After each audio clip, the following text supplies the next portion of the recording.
নমস্কার বন্ধুরা, অপুর সারাদিন গপ্প চ্যানেলে তোমাদের স্বাগত। আজ গোপাল ভাঁড়ের আরেকটি বুদ্ধির পরীক্ষা। মহারাজ কৃষ্ণচন্দ্র ভাবলেন গোপালের তো ভারী বুদ্ধি, তো গোপালের একটু বুদ্ধির পরীক্ষা নেওয়া যাক। গোপালকে ডেকে বললেন, গোপাল, এই 1 বস্তা লবণ, এটা তুমি নদীর ওপারে একটু পৌঁছে দিয়ে এসো। গোপাল করল কি, নদীর মাঝখানে ইচ্ছা করে গিয়ে পড়ে গেল, যেহেতু লবণ, বলে জলের সাথে মিশে গেল। পেরোবার সময় বস্তা একই থাকলো, কিন্তু একটু হালকা হয়ে গেছিল, সেটা গোপালের সুবিধা হলো। মহারাজ কৃষ্ণচন্দ্র গোপালের এই কৌশলটা ধরে ফেললেন।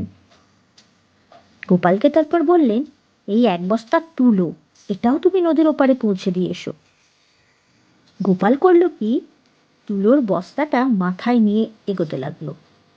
তুলো হালকা, এছাড়া জলে মিশবেও না। খুব সহজেই নদীর ওপারে 1 বস্তা তুলো মাথায় করে পৌঁছে দিয়ে এলো।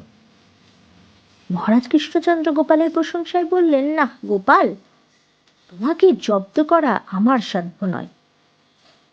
আজকের গোপাল ভাঁড়ের এই ছোট্ট গল্পটি যদি তোমাদের ভালো লাগে, তাহলে অবশ্যই লাইক, কমেন্টস এবং সাবস্ক্রাইব করে দিও।